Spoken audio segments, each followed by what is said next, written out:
And let's pray that family prayer that Jesus taught us together. Our Father, who art in heaven, hallowed be thy name. Thy kingdom come, thy will be done, on earth as it is in heaven. Give us this day our daily bread, and forgive us our trespasses, as we forgive those who trespass against us. And lead us not into temptation, but deliver us. Before I start out, what event is happening this Sunday? Super Bowl. That was very quick, and it came from a woman. Did you hear that, man? Trained her well, didn't I? Super Bowl. Well, I have a story I like to tell you, but I want you to tell me the religious significance of this story. And there is one, I think.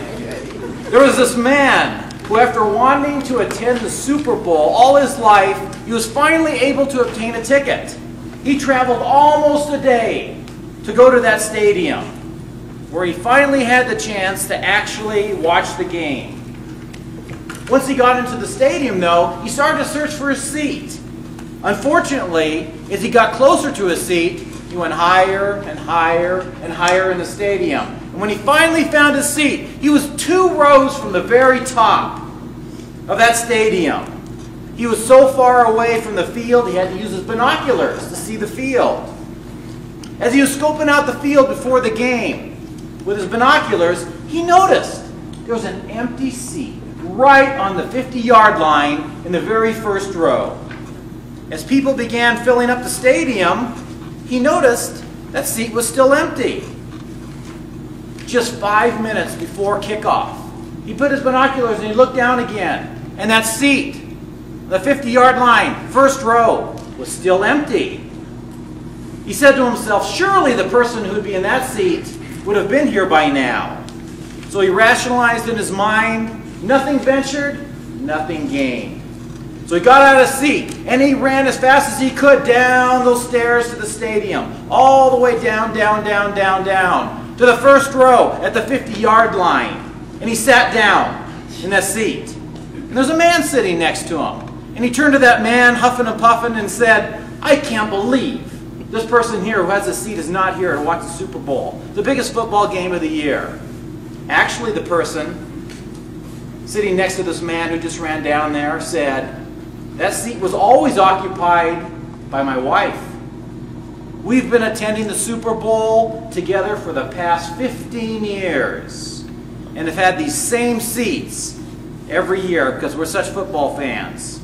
Then the new occupant of the seat asked, well, why isn't she here with you today? The man replied, my wife just died. This is the first time we haven't seen the Super Bowl together. I'm so sorry, the man said. I had no idea. But then he was a little curious and he said, well, why didn't you at least invite some of your family members or friends to take this seat? The man replied, they're all attending the funeral.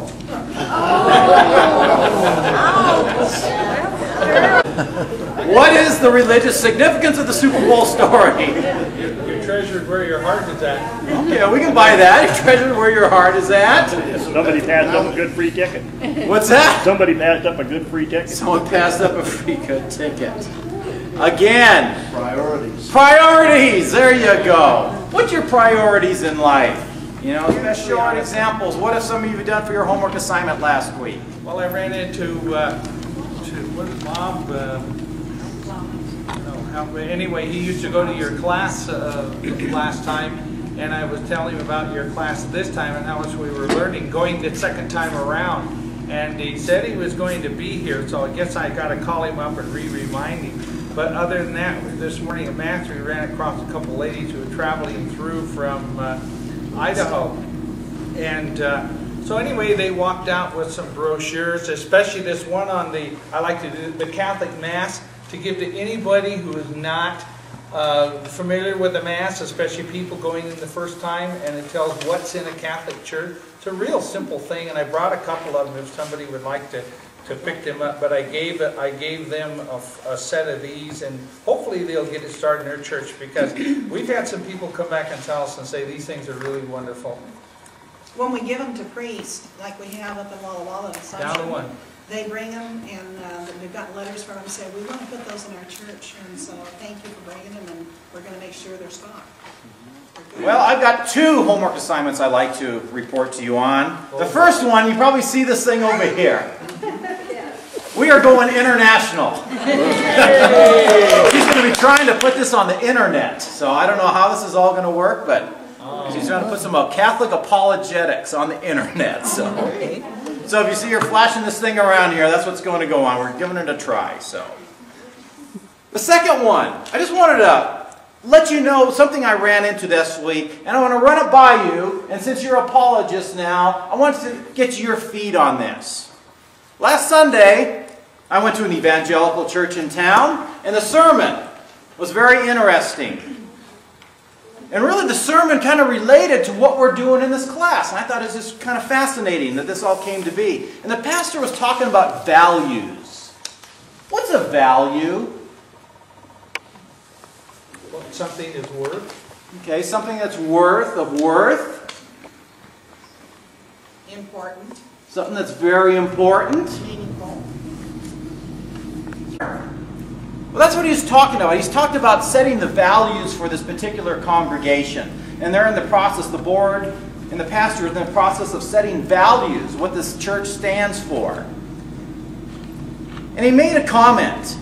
And the reason why they're very concerned about establishing values for this church is he said, people out there that are church shopping, our title of our course, he says they are attracted to a church that has similar values as they do. So they're trying to set values for their church that are going to be appealing to people out there looking for a church. Okay? We've already started talking about our class. What would you have to say about that statement? The church wants to set values so that people out there with similar values can be drawn to that church. And let's face it, we're all attracted to areas that are similar to us. Is it right for a person to go out there looking for a church that has the same values as you do, the same interests? Wouldn't do you any good, would it? But again, think of it. Think about it in our story. There's these people that weren't even a Christian.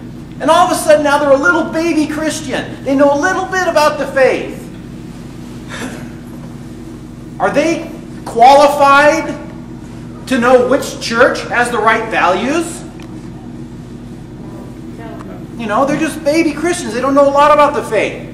So what are they going to go there? For good music? For a dynamic pastor? For good children's ministries? Again, those are wonderful things in a church, and we hope and pray that our church has those things, but that's secondary. The most important thing that should lead you to a church is truth. They're looking for all these wonderful things that make them feel good, that they like. But the truth trumps everything. You have to look for a church that teaches the truth, and these other components are secondary. Then you can work on those things. On EWTN, they had a gentleman who had turned Catholic. He was a preacher, and he said he ran a mega church, and he said essentially they had people out in the congregation who listened to what people were saying, and they adjusted their service to do what the majority wanted. Oh yeah, I read. But it should be based on truth first, then meeting the needs. Sounds like His sermon, he did a wonderful sermon on values and how, we need to all have values and search for values and all that. But when we left and got in the car, and I said to my wife, I said, he could have given that sermon in a Mormon church. And the Mormon church members would have loved that sermon because it was good. Anyone could have agreed to what he said. It's truth that is the main component.